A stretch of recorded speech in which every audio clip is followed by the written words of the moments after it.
Okay, hello students. चलिए आज की क्लास शुरू करते हैं। तो this is our class 5th, ठीक है।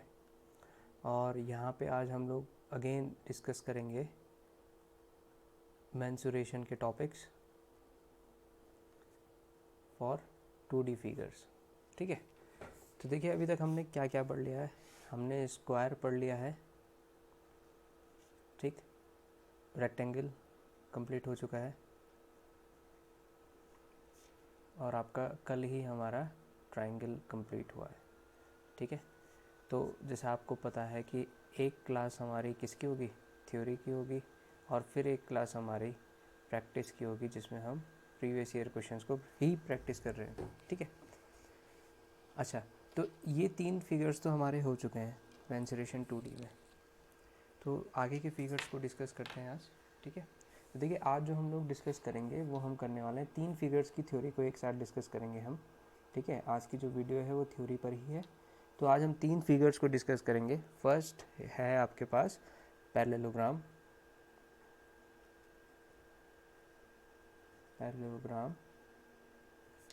Next is rhombus and third is trapezium, ठीक है। तो इन 3 फिगर्स को हम क्या करेंगे आज यहाँ पे एक एक करके डिस्कस करेंगे। क्लियर है? चलिए, तो आप लोग क्या करेंगे तब तक अपनी फेयर नोट्स बनाना शुरू कर दीजिएगा साथ साथ, ठीक है। जिससे कि कल जो क्लास होगी और आप उस पर क्या कर सको, क्वेश्चंस को अपनी बुक से आप क्या कर सकें, सॉल्व कर सकें, ठीक है। तो थ्योरी नोट कर लीजिएगा और जितने भी आपके पास जो भी बुक है वहाँ से आप क्या करिए, क्वेश्चंस को सॉल्व करना शुरू कीजिए, ठीक है। चलिए, तो देखो सबसे पहले हम स्टार्ट करते हैं एक इम्पॉर्टेंट फिगर की, ठीक है। और वो फिगर कौन सा है? दिस इज पैरेललोग्राम,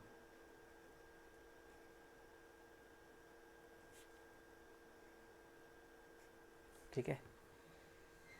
तो पैरेललोग्राम आप सभी को पता है इसका बेसिक स्ट्रक्चर कैसा होता है ना। यहाँ पर ये भी एक क्या है, 4 साइडेड फिगर होता है, ठीक। और यहाँ पे 4 साइड्स में से जो 2 अपोजिट साइड्स होती हैं आपकी, है ना। जैसे मान लीजिए अगर इसका हम नाम दें ABCD, तो ये जो 2 साइड्स होती हैं वो क्या होती हैं, अपोजिट साइड्स क्या होती हैं, हमेशा बराबर होती है, ठीक है। तो पहली प्रॉपर्टी क्या होगी इसकी कि AB इक्वल टू CD, या फिर हम कह सकते हैं क्या, जो BC है वो किसके बराबर होगा, AD के बराबर होगा। BC equal to AD। और स्टेटमेंट लिखना चाहें तो हम इसमें लिख सकते हैं पहला स्टेटमेंट कि अपोजिट साइड्स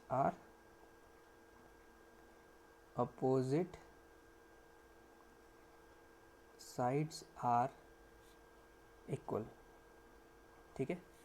अब अपोजिट साइड्स तो भाई लगभग देखा गया तो पैरेललोग्राम की भी, सॉरी स्क्वायर की भी होती है, और अपोजिट साइड्स इक्वल आपकी रेक्टेंगल की भी होती है, ठीक है ना।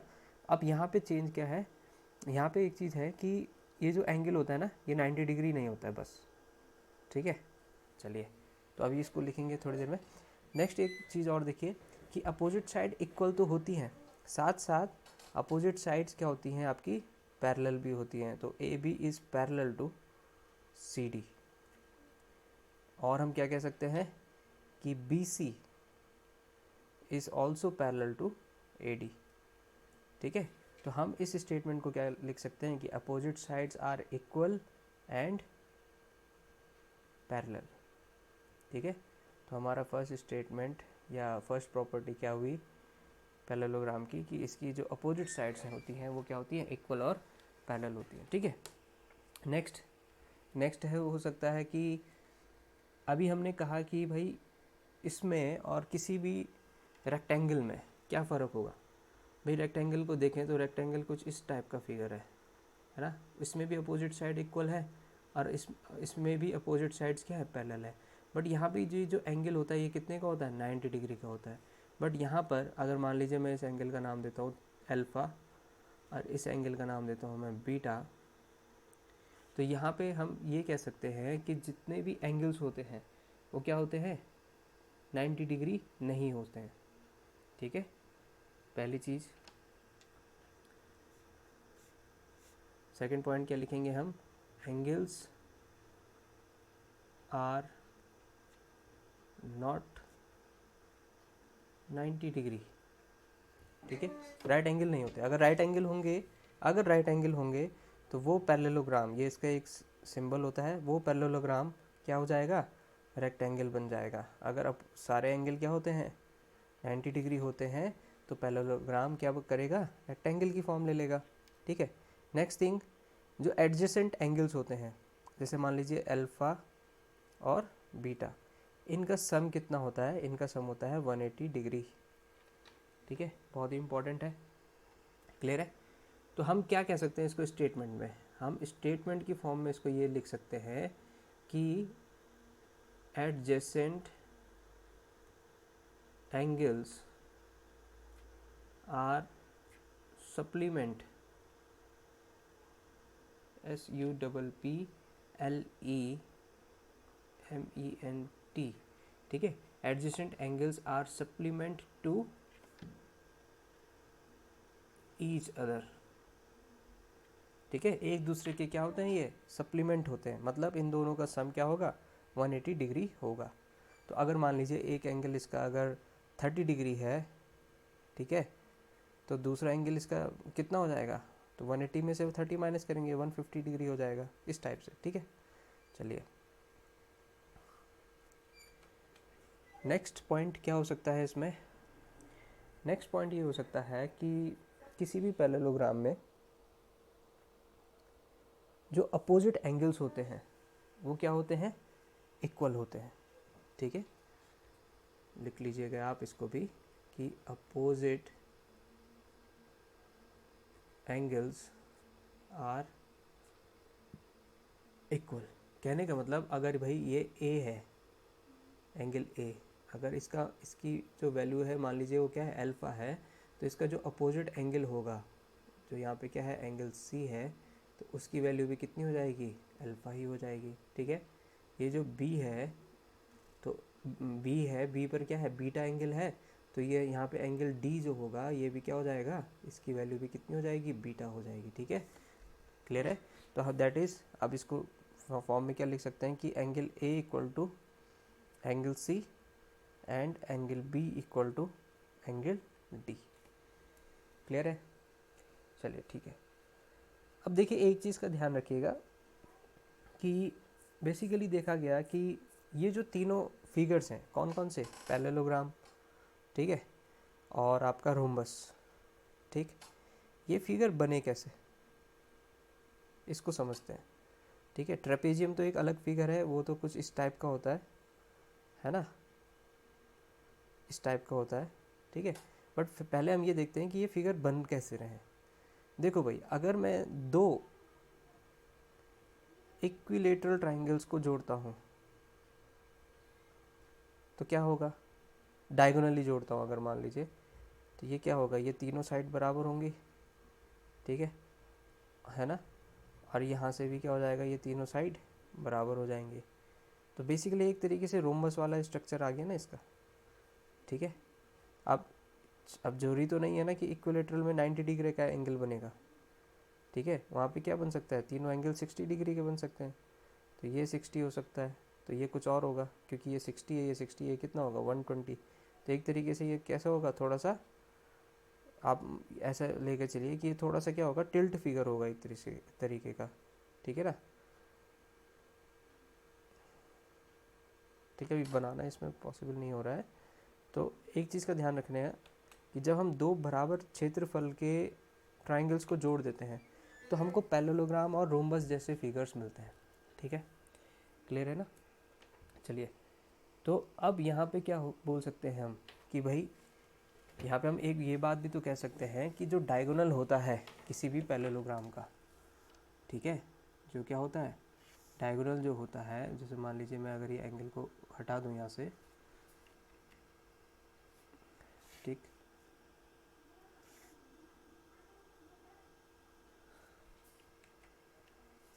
अगर मान लीजिए मैं यहाँ से एक डायगोनल खींचता हूँ तो वो लगभग कुछ इस टाइप का दिखेगा, ठीक है। तो ये जो डायगोनल होगा वो क्या करेगा, इस पूरे पैरेललोग्राम को दो बराबर क्या करेगा, दो बराबर एरिया में डिवाइड कर देगा, ठीक है। तो आप यहाँ पे लिख लीजिए कि diagonal divides parallelogram in two equal area, ठीक है, टू इक्वल एरिया ट्राइंगल्स, है ना, कि डायगोनल क्या कर रहा है, दो बराबर इक्वल एरिया ट्राइंगल्स में इसको क्या कर रहा है, डिवाइड कर रहा है, ठीक है। ये इंपॉर्टेंट है क्योंकि अभी एक हमारा एक नॉर्मल सा एक रिजल्ट भी इसी से आएगा, ठीक है। तो इसका मतलब यही तो हुआ ना कि दो इक्वल एरिया वाले अगर ट्राइंगल्स को मैं जोड़ दूँ, है ना, डायगोनली या किसी भी उसमें, तो मेरे को एक, जैसे मान लीजिए एक ट्राइंगल मैंने ऐसे खींचा, ठीक है, और एक ट्राइंगल मैंने ऐसे कर लिया, तो लगभग मेरे को एक पैरेललोग्राम टाइप का फिगर ही मिलेगा। और ऐसे केस में क्या होगा कि ये जो ऊपर वाला ट्राइंगल है और नीचे वाला जो ट्राइंगल है, इनका एरिया क्या हो जाएगा, सेम हो जाएगा। क्लियर है? चलिए अब आप बताइए, हमने पढ़ा था कि भाई एरिया ऑफ ट्राइंगल होता क्या है, तो एरिया ऑफ ट्राइंगल होता कितना था, half of base into height होता था, ठीक है। तो half of base into height तो एक ट्राइंगल का एरिया बनेगा ना भाई, इसका मतलब ये हुआ ना कि किसी एक पैरेललोग्राम में हम ये कह सकते हैं कि हमारे पास दो ट्राइंगल मिलते हैं डेफिनेटली, और एक का एरिया कितना है, half of base into height, तो दो का कितना हो जाएगा, इसका पूरे का डबल, ठीक है। तो इसका मतलब क्या हुआ कि area of parallelogram equal to क्या होता है, बेस इंटू हाइट। क्लियर है? Base into height. अब जरूरी नहीं कि ये सिर्फ पैरेललोग्राम में होगा, ये वाला फॉर्मूला आपका रोम्बस में भी अप्लाई होता है, यही वाला फॉर्मूला आपका रेक्टेंगल में भी तो अप्लाई होता है। देखिए रेक्टेंगल में क्या होता है यार, रेक्टेंगल में इस टाइप का एक फिगर होता है, तो अगर मान लीजिए मैं दो राइट एंगल ट्राइंगल को जोड़ दूं किसी एक साइड को कॉमन बना के, तो मेरे को रेक्टेंगल ही तो मिलेगा, ठीक है। और इसको मैं आप बेस बोल लो, इसको आप हाइट बोल लो, या फिर आप इसको लेंथ बोल लो और इसको क्या बोल लो, ब्रेथ बोल लो। तो एक साइड का या एक ट्राइंगल का एरिया, इस वाले ट्राइंगल का एरिया कितना होगा, half of base into height बोल लो या half of length into breadth, एक ही बात है। तो दो का कितना हो जाएगा, इंटू टू करना पड़ेगा, तो एल इंटू बी, ठीक है। अब अगर स्क्वायर करना है तो आप क्या करो, दो आइसोसेलेस राइट एंगल ट्राइंगल को जोड़ लो, मतलब जिसकी ये साइड इसके बराबर हो, ये 90 डिग्री हो, तो आइसोसेलेस ही तो हुआ ये, है ना। और इसकी साइड क्या होगी, ये दोनों साइड बराबर हो जाएंगी, ये 90 डिग्री। तो यहाँ पे एल इंटू बी की जगह मैं क्या लिख सकता हूँ, ए और ए लिख सकता हूँ। तो हाफ ए स्क्वायर हो गया आपका एक ट्राइंगल का, दो ट्राइंगल है तो डबल कर दिया तो ए स्क्वायर आ गया। क्लियर है ना? तो इसका मतलब भाई किसी भी फोर साइडेड फिगर का जो बेसिक फॉर्मूला होता है ना, वो क्या होता है, वो होता है हमेशा आपका बेस इंटू हाइट। तो बस आपको क्या करना है, जब भी क्वेश्चन आएगा तो भाई बेस को देख लो, हाइट को निकालो, आपका आंसर आ जाएगा, ठीक है। उनको मल्टीप्लाई करके आपका एरिया का आंसर मिल जाएगा। क्लियर है? चलिए नेक्स्ट थिंग, अब देखो एक चीज़ ये है कि पैरेललोग्राम में ये जो साइड्स होती है ना हमारी, ठीक है, जैसे मान लीजिए ये साइड हो गई ए। अब क्योंकि यहाँ पे एडजेसेंट एंगल्स तो बराबर तो है नहीं, सिर्फ अपोजिट एंगल बराबर है, तो यहाँ पे जो साइड्स होती हैं ये भी क्या होती हैं, अलग अलग मैग्नीट्यूड की होती हैं। क्लियर है? ठीक है। तो इसी एरिया ऑफ पैरेललोग्राम को मैं क्या बोल सकता हूँ, बेस इंटू हाइट तो है ही ना, इतना तो ध्यान है ही, ठीक है।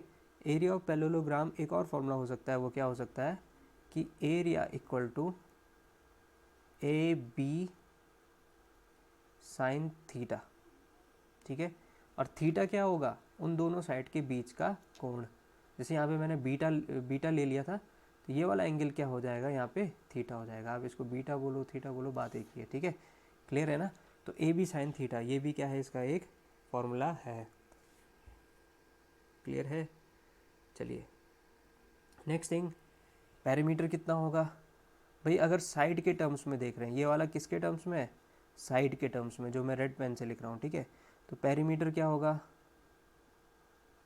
देखिए पेरीमीटर कितना हो जाएगा भाई, दो तो ए मिल गई, एक ये वाली ए बी और एक ये भी तो ए होगी क्योंकि अपोजिट साइड्स इक्वल है, और ये बी है तो ये वाली भी कितनी हो जाएगी, ये भी बी हो जाएगी, है ना। तो पेरीमीटर क्या हो जाएगा, twice of A plus B, ठीक है, क्लियर है ये चीज़। चलिए अब हाइट क्या होती है, जनरली हम क्या सोच लेते हैं कि भाई बेस इंटू हाइट तो आ गया, ठीक है, बेस इंटू हाइट तो आ गया, तो यहाँ पे तो एल इंटू बी था ना। अब यहाँ पे देखो बी क्या है भाई, बी तो परपेंडिकुलर डिस्टेंस है जो एल पर आ रही है, समझ रहे हो। यहाँ पे ए स्क्वायर में ये ए कौन सा लिया हमने, जो परपेंडिकुलर था, पर क्या यहाँ पे ये जो बी सी साइड है, क्या वो इस वाली साइड से परपेंडिकुलर है, नहीं है ना, तो इसका मतलब ये मत ले लेना आप। तो इसीलिए अगर आपको साइड के आधार पर या साइड के बेस पर अगर फॉर्मूला कोई पूछे तो आप क्या बोलोगे, ए बी साइन थीटा, ठीक है। बट अगर ट्रायंगल के आधार पर पूछा जाए तो किसी भी पैरेललोग्राम की हाइट क्या होती है उसको समझते हैं, ठीक है। इतना क्लियर हुआ आपको। चलिए थोड़ा सा इस फिगर को मैं ओमिट कर लेता हूँ, आप इसको नोट करते रहिएगा, या वीडियो पॉज कर सकते हैं आप, वहाँ पे आप इसको नोट कर लेना, ठीक है।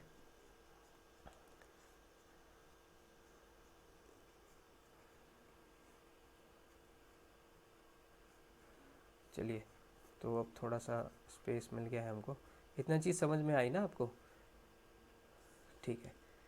तो अब देखो, अगर मान लो मैं एक कोई पैरेललोग्राम लेता हूँ, ठीक है, क्लियर है।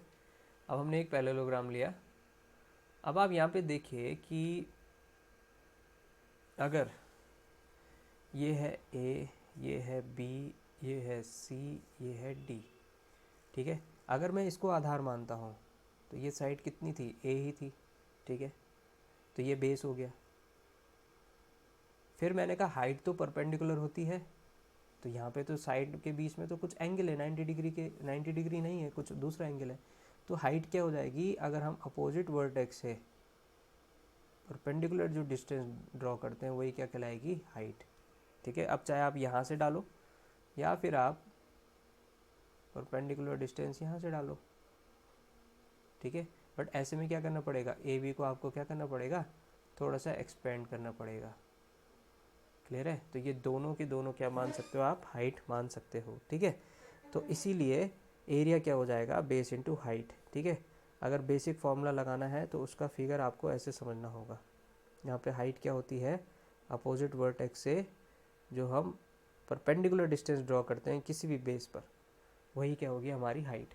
अब अगर मान लो मैं बेस को ये मान लेता हूँ, इस बी सी को मैं बेस मानता हूँ, ठीक है, तो परपेंडिकुलर डिस्टेंस कहाँ से मानी जाएगी भाई, यहाँ से मानी जाएगी ए से, ठीक है। और ए से परपेंडिकुलर लगभग कैसा आएगा, लगभग इस टाइप का आएगा, तो इसको एक्सपेंड करना पड़ेगा, यहाँ पे कहीं पे बनेगा, ठीक है, क्लियर है ना। चलिए तो ये तो था हमारे पास पैरेललोग्राम का एक छोटा सा रिव्यू, जहाँ पे हमने कुछ इसकी थ्योरी को समझा, ठीक है। अच्छा एक चीज़ और ध्यान देना है आपको, जैसे मान लीजिए एक बार फिर से इस फिगर को थोड़ा साफ कर लेते हैं,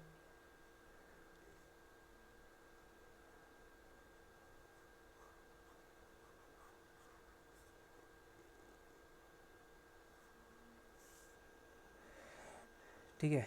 जैसे मान लीजिए आपके पास एक पैरेललोग्राम है,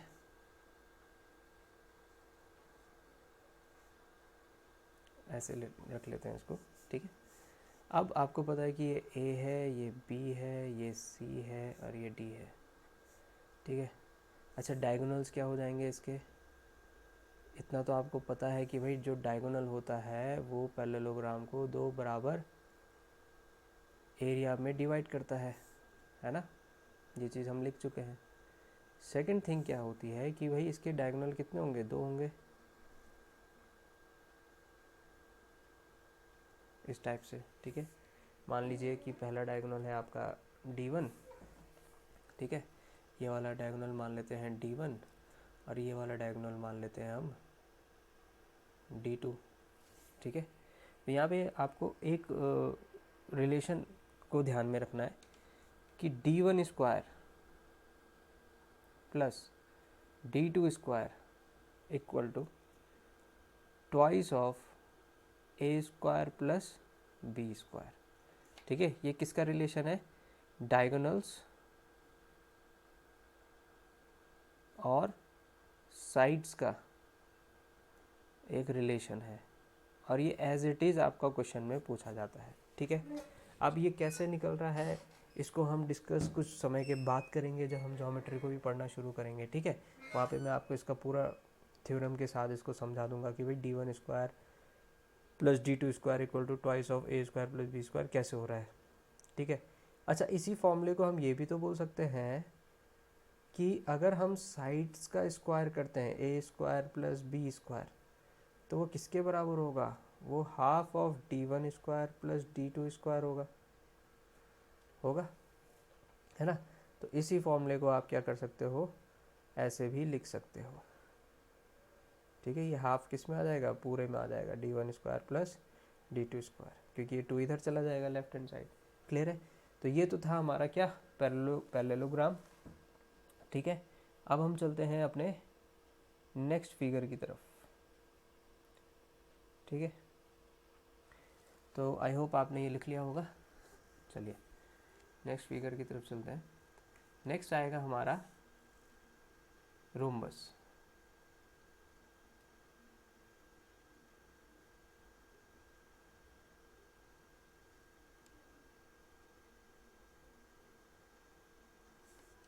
नेक्स्ट आप हेडिंग डालिए rhombus,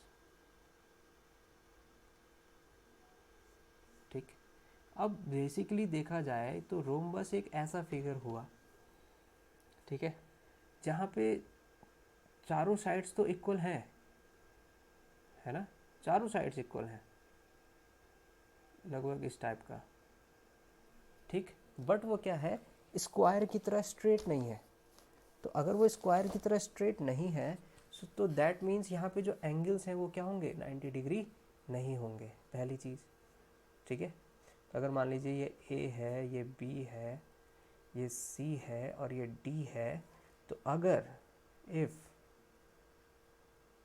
angles are not 90 degree and all sides are equal, है ना, then it is a rhombus। तो वो क्या कहलाएगा, रोम्बस कहलाएगा, ABCD, ठीक है।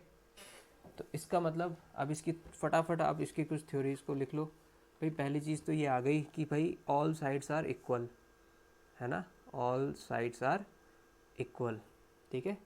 सेकंड थिंग आ गई कि एंगल्स क्या है, 90 डिग्री पे नहीं है, ठीक।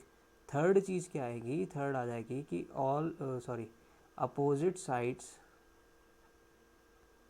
आर पैरेलल, ठीक है।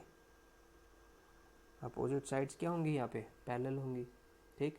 अब क्योंकि एक तरीके से देखा जाए कि भाई जब हम पैरेललोग्राम की सभी साइड्स को बराबर कर दें तो हमको क्या मिलेगा, तो हमको रोम्बस मिल जाएगा, है ना। तो बेसिकली इसकी और इसकी थ्योरी लगभग सेम ही तो बनती जा रही है, देखो, ठीक है। आप एक बार चेक करो क्या ये सब कुछ सही है, सेम चल रहा है, डेफिनेटली सेम चल रहा है, ठीक है। तो इसका मतलब यहाँ पे हम ये भी तो कह सकते हैं कि अगर ये एंगल आपका अल्फ़ा है और ये एंगल आपका बीटा है, तो हम यहाँ पर फिर से ये कह सकते हैं कि alpha plus beta equal to 180 degree, definitely. मतलब एडजेसेंट जो एंगल्स होंगे वो एक दूसरे के क्या होंगे, सप्लीमेंट होंगे, क्लियर है। नेक्स्ट और हम क्या बोल सकते हैं कि एंगल्स क्या हो जाएंगे, सप्लीमेंट हो जाएंगे, अपोजिट एंगल्स इक्वल होंगे, डेफिनेटली ये भी कह सकते हैं कि भाई अपोजिट एंगल्स आर इक्वल। मतलब अगर ये अल्फ़ा है तो ये भी क्या होगा अल्फ़ा, ये बीटा है तो ये भी क्या होगा बीटा, अपोजिट एंगल्स क्या हो जाएंगे यहाँ पे, इक्वल हो जाएंगे, क्लियर है। चलिए अब और क्या क्या समानता थी पैरेललोग्राम की, और क्या क्या चीज़ें ले सकते हैं, ये डायगोनल वाला कॉन्सेप्ट भी ले सकते हैं, है ना। तो यहाँ पर भी हम कह सकते हैं कि भाई जो डायगोनल होगा, ठीक है, मान लीजिए अगर एक डायगोनल खींच के देखें हम यहाँ पे,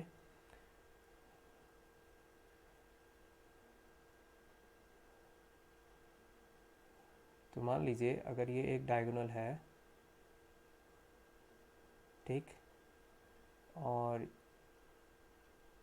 ये भी एक डायगोनल है, ठीक है, इनका नाम रख लेते हैं D1, ये हो गया D1, और ये वाला डायगोनल हो गया क्या, D2, ठीक है।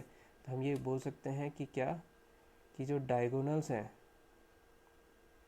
बाइसेक्ट करते हैं किसको, रोम्बस को, इन टू इक्वल एरिया ट्राइंगल्स, ठीक है, क्लियर हुई ये बात, ठीक है। अब एक चीज़ देखो, यहाँ पे अपोजिट साइड इक्वल थी और पैरेलल भी थी, यहाँ पे अपोजिट साइड्स पैरेलल तो हैं, है ना, बट यहाँ पे क्या है, ऑल साइड्स आर इक्वल, इस चीज़ का ध्यान रखना, यहाँ पे सभी साइड्स क्या है, बराबर है। तो जब सब साइड्स बराबर होती है ना, तो डायगोनल भी क्या करते हैं, एक दूसरे को 90 डिग्री पर ही काटते हैं, क्लियर है। तो आप इसका मतलब ये क्या बोल सकते हो कि डायगोनल्स, अब रोम्बस की एक एडिशनल प्रॉपर्टी क्या आई, वो आई कि D1 एंड D2 यही तो डायगोनल्स हैं, तो diagonals bisect each other at 90 degree, ठीक है, या ये दोनों एक दूसरे को परपेंडिकुलरली बाइसेक्ट करते हैं, ठीक है। चलिए, अब बाइसेक्ट भी कर रहे हैं, ध्यान रखना, बाइसेक्ट का मतलब क्या होता है भाई, बाइसेक्ट का मतलब होता है दो बराबर हिस्सों में डिवाइड करना, है ना। तो इसका मतलब अगर मान लीजिए ये इस पॉइंट को मैं O बोलता हूँ, ठीक है, किस पॉइंट को, अगर हम जस्ट मिनट, अगर हम इस पॉइंट को O बनाते हैं और ये A B C D इस टाइप से था, है ना, A B C D इस टाइप से था, तो अगर हम इसको O बनाते हैं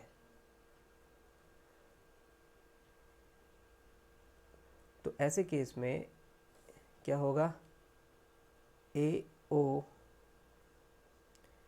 इक्वल टू OC, ये मैं बोल सकता हूँ, AO जो होगा वो OC के बराबर होगा, या फिर BO जो होगा वो क्या होगा, OD के बराबर होगा। ये तो है बाइसेक्ट की मीनिंग।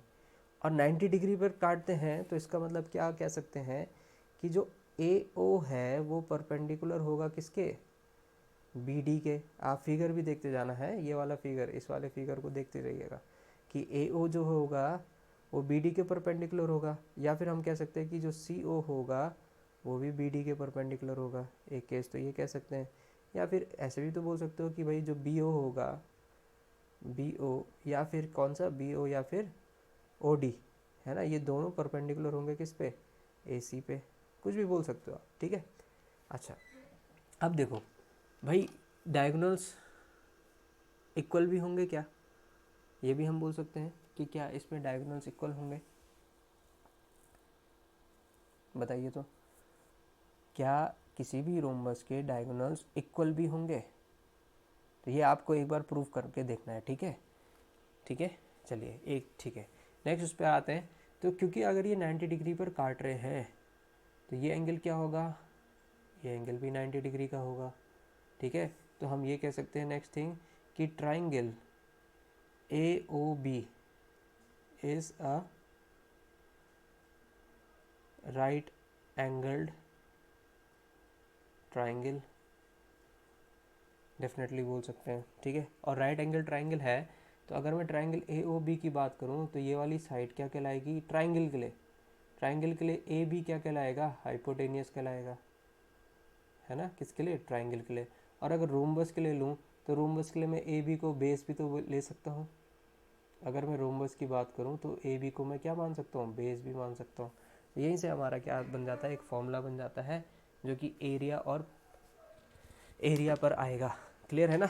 चलो, तो इस चीज़ को मैंने कहा ना आपको, मैं ये आपको आराम से ये वाला फॉर्मूला था और ये जो अब हम फॉर्मूला देख रहे हैं, तो इसको मैं आराम से आपको ज्योमेट्री में के पोर्शन में आपको समझाऊंगा, ठीक है।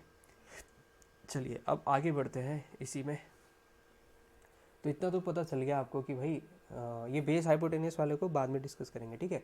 तो ये हमको पता चल गया कि ट्राइंगल ए ओ बी क्या होगा, एक राइट एंगल्ड ट्राइंगल होगा, ठीक है। अच्छा, एक चीज़ और मैं पूछना चाहूँगा, क्या ये जो राइट एंगल ट्राइंगल होगा, क्या ये आइसोसेलेस होगा? वही बात है।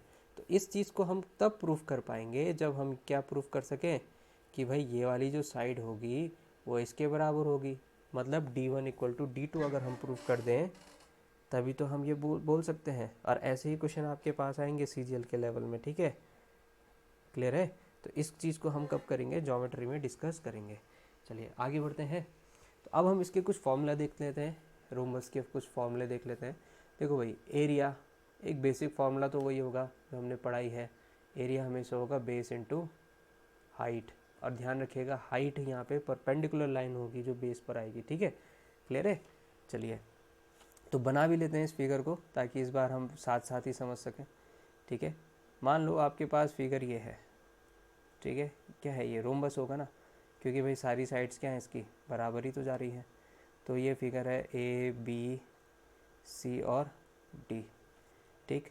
तो अगर आप इसको बी बेस मानते हो, किसको, ए बी को, तो हाइट क्या होगी, हाइट तो आपको अपोजिट वर्टेक्स से ड्रॉ करनी पड़ेगी। तो अपोजिट वर्टेक्स से आप क्या करोगे, एक परपेंडिकुलर ड्रॉ करोगे, ठीक है, और इसको आप एक्सटेंड कर दोगे। तो ये वाली साइड क्या कहलाएगी, एच कहलाएगी, ठीक है। तो इसीलिए बेस इनटू हाइट का आपको क्या रखना है, ध्यान रखना है, ठीक है। चलिए नेक्स्ट थिंग क्या आएगी यहाँ पे, नेक्स्ट जो फॉर्मूला बन सकता है एरिया का, वो क्या बन सकता है, area equal to A square sine theta. क्योंकि देखो भाई सारी साइड यहाँ पे बराबर है ना, तो अगर ये है तो ये भी ए होगी, तो ये भी क्या होगी, ए, और उनके बीच का एंगल हम क्या ले सकते हैं, थीटा ले सकते हैं। तो इसीलिए ए स्क्वायर साइन थीटा। और पैरेललोग्राम में हमने कहा था कि भाई ये अगर ए होगी तो ये बी होगी, है ना, तो ये बी होगी, तो ए बी साइन थीटा यहाँ पे इसीलिए आ गया था, ठीक है, क्लियर है ना। ये देखिए ये वाला फॉर्मूला अगर साइड के आधार पर करते हैं तो हमारे पास फॉर्मूला क्या बनता है, ये वाला बनता है, ठीक, ए स्क्वायर साइन थीटा। अब यहाँ पर हम अगेन ये भी कह सकते हैं कि अब एक चीज़ देखो, ये जो अभी हमने डिस्कस किया था कि ये एक ट्राइंगल होगा, ठीक है। अच्छा मैं आपको वैसे आंसर बता दूँ, d1 इक्वल टू d2 नहीं होता है यहाँ पे, ठीक है, क्लियर है। बट फिर भी हम इसको प्रूफ जरूर करेंगे कभी ना कभी किसी सेशन में, ठीक है। तो यहाँ पे देखो कि अगर मैं इस ट्राइंगल की बात करूँ, है ना, तो ये वाली साइड कितनी है, d2 है, ये वाली साइड कितनी है, d1 है ना, ये d1 होगी, और ये वाली साइड कितनी होगी, ये d2 होगी। तो इस ट्राइंगल ए ओ बी का एरिया कितना होगा, आप बोलोगे sir half of d1 into d2, यही बोलोगे, है ना। बट एक चीज़ का ध्यान रखना, ये जो ओ बी है ना, ओ से लेके बी तक की जो दूरी है ये d1 का आधा है, और ये जो ए से लेके ओ की दूरी है ये भी d2 का क्या है, हाफ है। तो एक तरीके से देखा जाए तो ये क्या होगा, d1/2 और d2/2। ये किसका फॉर्मूला है, ये है area of triangle A O B, clear है। और ऐसे कितने ट्राइंगल हैं, 4 ट्राइंगल है ना आपके पास। ये अगर आप ऐसे देख रहे हो कि अगर ये रोम्बस है ना, ए बी सी डी, और बीच में यहाँ पे कहीं पे एक ओ है, तो ऐसे 1 2 3 4 ट्राइंगल मिल रहे हैं। तो भाई एक का एरिया कितना आया, area of triangle A O B, ये कितना हो जाएगा, d1 इंटू d2 अपॉन 8। और ऐसे कितने ट्राइंगल है, 4, तो 4 का एरिया, 4 से जैसे मल्टीप्लाई करेंगे तो किसका एरिया मिलेगा हमको, एरिया ऑफ रोम्बस ही तो मिलेगा, है ना। तो अब जब आप इसको सॉल्व करोगे तो कितना आ जाएगा, तो इसका मतलब area of rhombus equal to क्या होता है, d1 इंटू d2 अपॉन 2। तो ये हमने क्या समझ लिया, एक छोटा सा इसका डेरिवेशन भी समझ लिया, क्लियर है। तो तो इसका मतलब देखो यहाँ पे 4 हमारे पास क्या आ गए, 3 हमारे पास अच्छे फॉर्मूले मिल गए, है ना। पहला फॉर्मूला क्या है, पहला फॉर्मूला है area equal to base into height, first. दूसरा फॉर्मूला ये किस पे होगा, ये बेस और हाइट को देखना है, और हाइट क्या होती है, हमेशा परपेंडिकुलर साइड होती है। अगर आप साइड्स के आधार पर करते हो तो area equal to A square sine theta, ठीक है, ए स्क्वायर साइन थीटा। और अगर आप डायगोनल्स के आधार पर करते हो, ठीक है, या फिर अगर आप ये जो छोटा सा एक ट्राइंगल है इसके आधार पर करते हो, है ना, तो फॉर्मूला क्या मिलता है, ये फॉर्मूला हमको मिल जाता है कि area of rhombus equal to d1 into d2 upon whole upon 2। क्योंकि देखो ध्यान है ना, देखो भाई वो कह रहा है, एक बार अगर नहीं आया समझ में तो ये जस्ट अ मिनट, थोड़ा मैं ढंग से ही समझा देता हूँ, प्रॉपर फिगर के साथ थोड़ा अच्छा से समझ आ जाएगा हमें, ठीक है। ये एक वो है हमारे पास क्या, रोम्बस, है ना। अब आप बताओ ये d1 होगा, डेफिनेटली d1 होगा, है ना, पहला डायगोनल। अगर ये d1 था तो ये क्या हो जाएगा, d2। मैंने कहा ये बाइसेक्ट करते हैं एक दूसरे को, तो ये d1 का, तो यहाँ से लेकर कहाँ से, a से लेकर o तक, ठीक है, a b c और d। तो a से लेके o तक जो होगा वो d1 का आधा ही तो होगा, तो d1/2। और o से लेके b तक क्या होगा, d2 का आधा ही होगा, तो दैट इज d2/2। तो इस AOB ट्राइंगल का एरिया कितना होगा, तो half of base into height, क्योंकि भाई ये 90 डिग्री है ना, तो ये तो इसके सामने वाला तो हाइपोटेनस हुआ 90 डिग्री के, तो बस इसका मतलब बेस ये मान लो और हाइट इसको मान लो, तो half of d1/2 into d2/2। और ऐसे 4 ट्राइंगल है, तो 2 से 2 कैंसिल, 2 से 2 कैंसिल, तो मेरे पास क्या मिला, d1 इंटू d2/2। और यही क्या है, एरिया ऑफ रोम्बस, 4 ट्राइंगल से मिलकर बन रहा है, क्लियर है।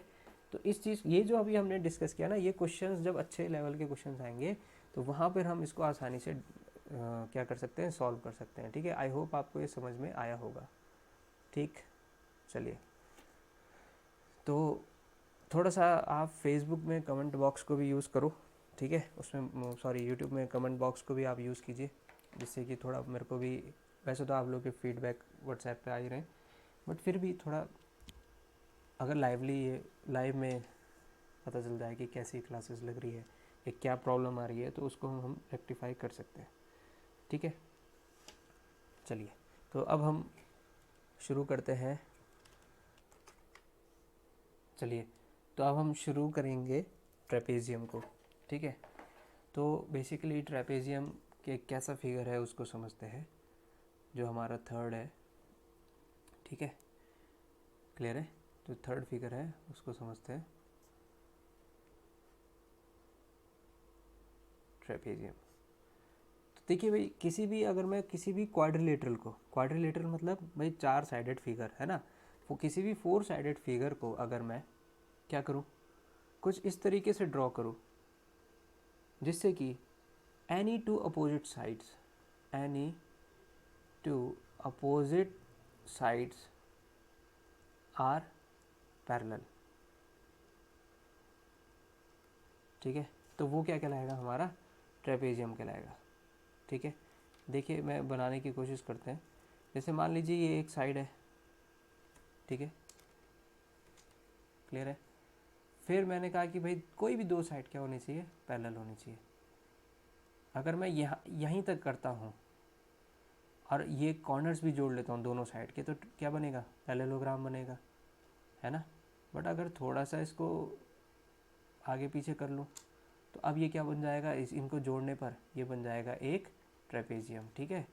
बेसिकली ट्रेपेजियम कैसा हुआ फिगर, जस्ट अ मिनट।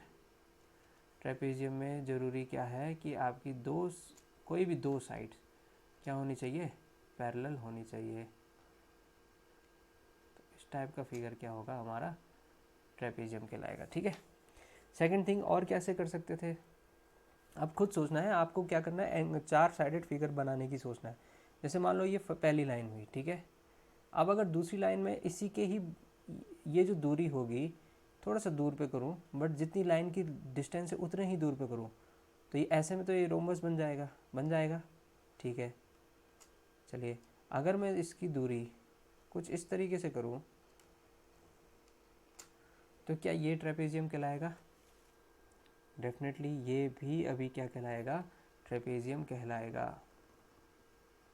ठीक है, तो अगर मान लो ये 90 डिग्री है, ये लाइन अगर स्ट्रेट होती तो यहाँ पे ए बी सी और डी ये भी एक ट्रेपेजियम होता है ना, और ए बी सी और डी ये भी एक क्या है? ट्रेपेजियम है। तो ये दोनों फिगर्स एक ट्रेपेजियम के हैं। ठीक है, चलिए तो अब यहाँ पे हमने कहा कि भाई अपोजिट साइड्स आर पैरेलल, तो दोनों केसेस में हम कह सकते हैं कि a b is parallel to C D.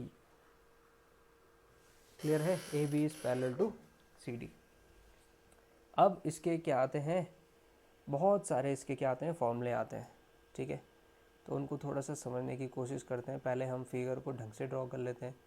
ठीक है, तो देख लेते हैं कि भाई एक डायगोनल भी चाहिए हमको, डायगोनल पे भी क्वेश्चन आएगा ही आएगा, तो एक डायगोनल भी डाल देते हैं। ठीक है, डायगोनल के बाद हमको एक हाइट भी चाहिए ट्रेपेजियम की, तो पहले हम फिगर को पूरा ही कर लेते हैं। ठीक है, तो एक हाइट डाल देते हैं अपोजिट वर्टेक्स से, डी से हम कहाँ डाल देते हैं? ए बी पर एक हाइट डाल देते हैं। रेड कलर की पेन क्या हो गई? हाइट हो गई। तो हमने इसको लिख दिया कि भाई ये क्या है? 90 डिग्री का एंगल है एंड दिस इज़ हाइट, है ना। और हमने जो ब्लू कलर से जो डाला है ये क्या हो जाएगा? ये डायगोनल हो जाएगा, और इसका नाम मैं दे देता हूँ D1। ठीक है, अच्छा डायगोनल एक चाहिए? दो डायगोनल तो मुझे दो चाहिए। ठीक है, तो एक डायगोनल और ले लेते हैं। तो ये लीजिए, हमने दो डायगोनल ले लिए। ठीक है, तो अब हमारे पास दो डायगोनल मिल गए। कौन कौन से? एक मिला हमको D1, तो क्या ऐसे करते हैं कि इस वाले को D1 कर देते हैं और इस वाले को D2 कर देते हैं। ठीक है, ये D2 हो गया और ये वाला D1 हो गया। ठीक, अच्छा सेंटर भी चाहिए, तो सेंटर हमने O कर दिया। ठीक है ना, तो यही सारी चीज़ें चाहिए रहती है हमको। अच्छा, साइड के नाम भी रख लेते हैं भाई। ए बी हम मान लेते हैं कि ए बी कितनी है? ए है। ठीक, और ये किसके जिसके ये पैरेलल है इसका डायमेंशन तो बराबर नहीं है ना, तो इसको बी मान लेते हैं। ठीक है, अच्छा फिर इसको भी बोल देते हैं ये क्या होगी? सी होगी, और इसको भी बोल देते हैं ये क्या होगी? डी होगी। तो बस हमने सबका नाम रख लिया है। चलिए, तो पहला फॉर्मूला कि भाई एरिया होता क्या है। ठीक है, तो बेसिकली देखो भाई, अब हम बात करें ट्रेपेजियम की तो आराम से समझना। एरिया जो होता है वो होता है half of A plus B into H. ठीक है, half of A plus B into H. ठीक, सेकंड पॉइंट,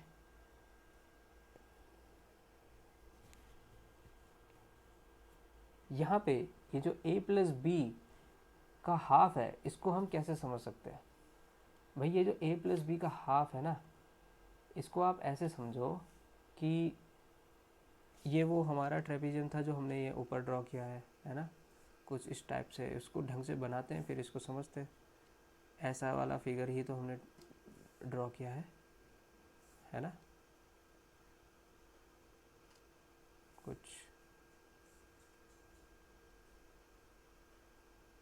इस टाइप का फिगर ड्रॉ किया है। ठीक है, अब देखें यहाँ पे कि भाई आपको भी पता है कि ये जो साइड है वो हमने मानी है ए, ये साइड हमने मानी है बी, है ना। अगर देखो a प्लस बी का हाफ करते हैं तो ये भाई a प्लस बी का हाफ क्या कहलाता है? मिडिल वैल्यू ही तो कहलाती है, या फिर हम बोल सकते हैं average of sides. Average of sides कहलाती है, डेफिनेटली कहलाती है। ठीक है, तो अगर मान लो एवरेज ऑफ साइड या मिडिल ऑफ साइड्स भी बोल सकते हैं। जब भाई एवरेज का मीनिंग क्या है? मिडिल वैल्यू ही तो है, तो इसका दूसरा नाम हम बोल सकते हैं क्या?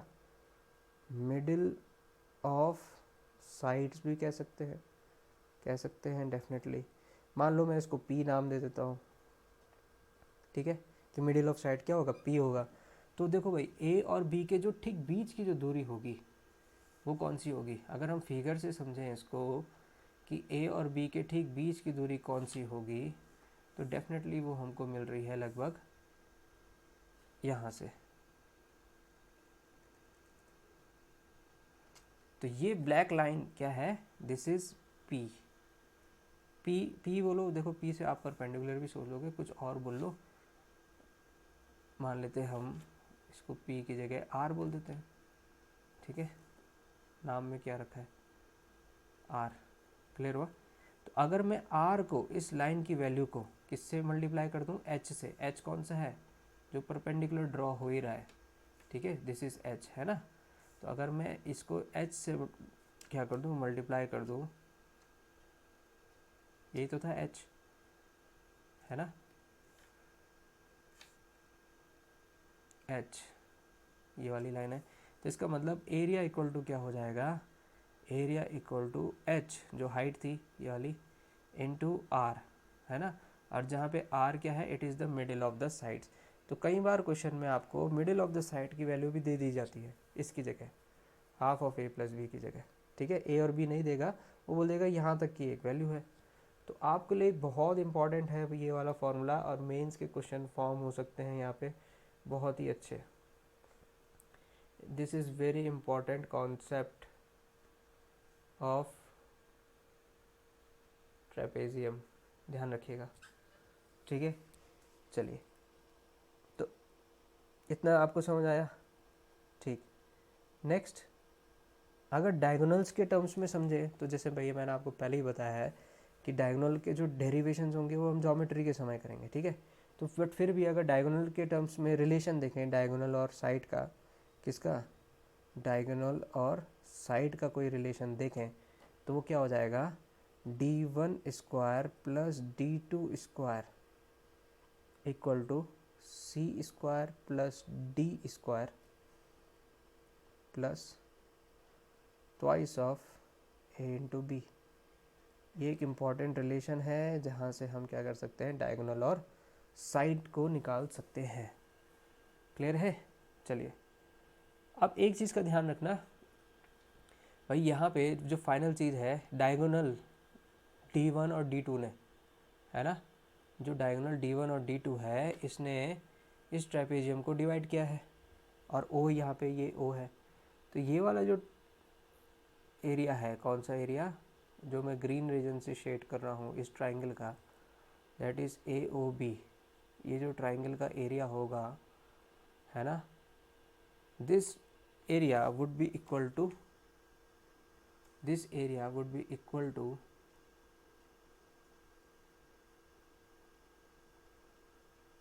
ये वाला area, not equal but it is similar, ठीक है। तो जो थर्ड इम्पॉर्टेंट चीज़ है वो क्या होगा कि ट्राइंगल AOB, है ना, इज सिमिलर टू ट्राइंगल, देखो ए से चल रहा है ना, तो COD। क्लियर है? ट्राइंगल COD आपको इसी क्रम में लिखना है, इसी सीक्वेंस में लिखना है, ठीक है। तो हम बोल सकते हैं कि these two triangles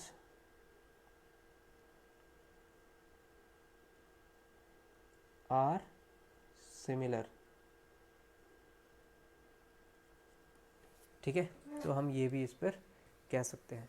so that's all for today, है ना, यही एक थ्योरी थी, ठीक। और अब हम जो नेक्स्ट क्लास होगी उसमें हम क्या डिस्कस करेंगे? उसमें हम प्रीवियस ईयर क्वेश्चंस डिस्कस करने की कोशिश करेंगे। बहुत ही इंपॉर्टेंट क्लास है। इससे पहले हमने ट्रायंगल किया था, आपके ऊपर, आप इसको पुरानी वीडियोस को देखिए ज़रूर। ट्रायंगल भी हमने 2 उसमें किया था, एक वीडियो थ्योरी की थी और एक वीडियो प्रीवियस ईयर क्वेश्चंस की थी, ठीक है। तो इसी सीक्वेंस में आगे बढ़ते हुए आज हमने 3 फिगर्स को डिस्कस किया है, और कल हम इस पर क्या करेंगे? क्वेश्चंस को सॉल्व करना शुरू करेंगे। Alright, okay, thanks and have a nice day.